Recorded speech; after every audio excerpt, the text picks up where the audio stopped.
Chicago today, and that late afternoon window. Fascinating game between these two teams. Bears looking for their first win of the season as they play at home.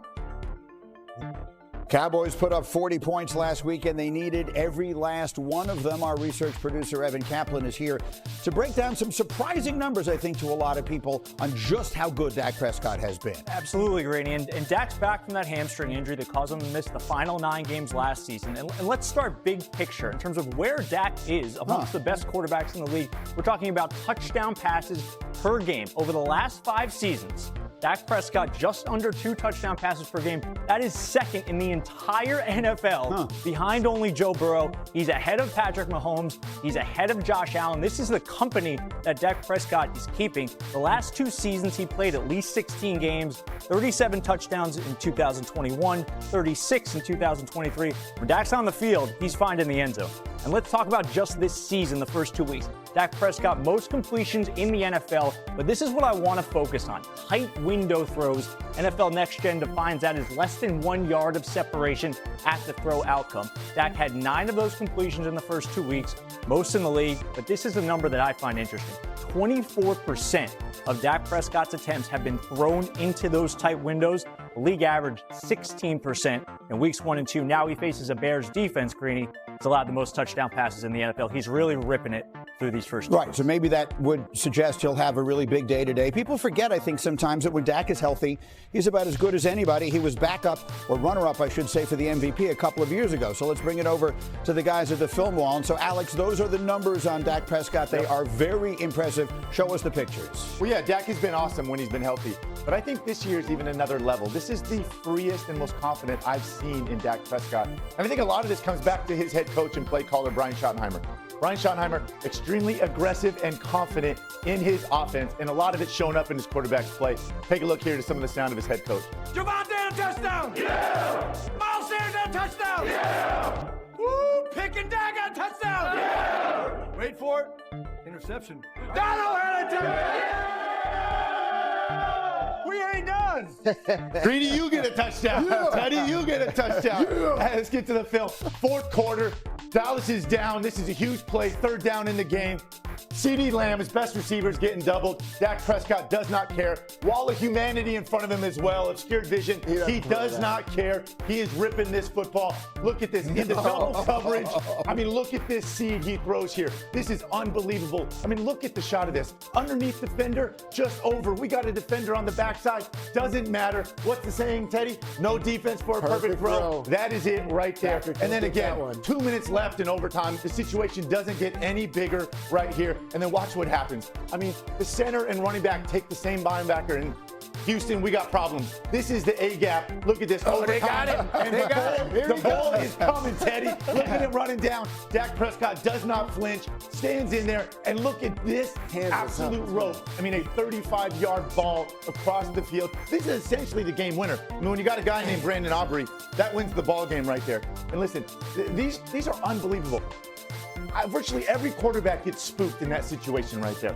A middle linebacker running down, trying to kill you, right? Again, to not blink and to make that play is just unbelievable. And we just saw the number on all these tight window throws. There are 2 perfect examples of them there. He's got all the confidence in the world. So Teddy is never going to let us make this all about offense. That's right. So let's transition to defense. We've got the 2 best pass rushers in the entire league on the same field today. What are we looking for? Take your eyes away from the quarterback in this game and watch the 2 best in the business in terms of rushing the passer.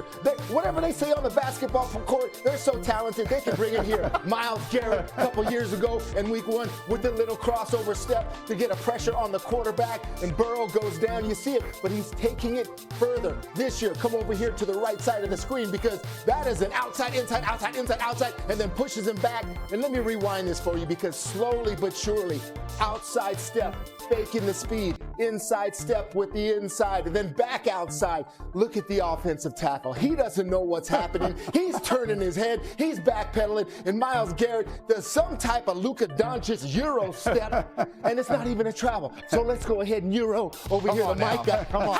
And show you what we got over here, because Micah Parsons also can do the crossover he showed in Dallas. You see him right here with a little feint to the left and then coming back, causes the pressure. Speed, of course, to run the quarterback, get the pressure, then all of a sudden there's an interception.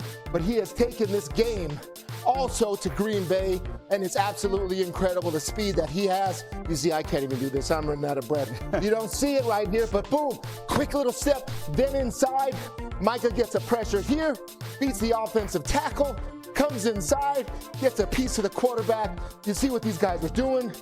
They're athletes. I can't even comprehend. Yes. Is this basketball? Is this football? What is it? But it's absolutely special. We got to get Teddy oxygen if that is possible. But it is outstanding. The one advantage that Micah has today, his offense. Problem day of the NFL season. 9 games in the early window. Cowboys, Bears in the middle, and maybe a dynasty hanging in the balance tonight. You know who we are. We're ready to roll. Let's get this thing started. Unique day today. We've got 5 backup quarterback situations that we are watching around the league. We got Jake Browning and Carson Wentz in Bengals Vikings. We got Marcus Mariota replacing the injured Jaden Daniels in D.C. We got Tyrod Taylor starting for the Jets in place of Justin Fields. And you don't see the name Mac Jones on your screen, but the expectation, and we'll hear from Shefty right now, is that he will make his second straight start for the 49ers. Shefty, let's get it started with all these quarterbacks. Good morning, men. Happy week 3 to everybody. Good morning. And the story of the day today is the backup quarterback. And we'll start with the Cincinnati Bengals, who never wavered in handing the football off to Jake Browning once Joe Burrow suffered an injury that will sideline him for a minimum of 3 months. Jake Browning, the same Jake Browning who completed 70.4% of his passes in 2023, the last time he replaced Burrow, which led the NFL in completion percentage. He threw for 267 yards a game. He led the Bengals to a 4-3 record, and Cincinnati is looking for more of the same from him. Meanwhile, Carson Wentz will step in for J.J. McCarthy today.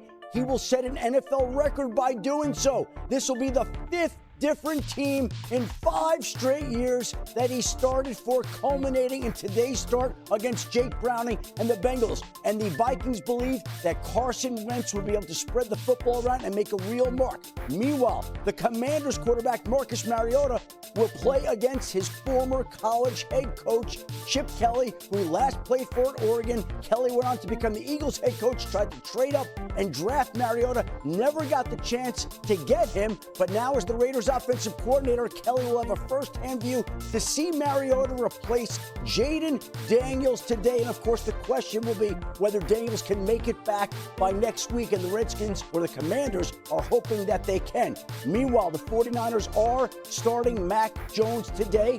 They will assess Brock Purdy pregame to determine whether he can be the 2nd or 3rd quarterback. He's getting closer to returning, but yesterday, the 49ers activated quarterback Adrian Martinez off the practice squad, a sign that he could be the backup today to Mac Jones, who the 49ers believe in. Remember, they think the environment elevates the player, and last week they elevated Mac Jones to a victory in New Orleans against the Saints. They're hoping for more of the same today against the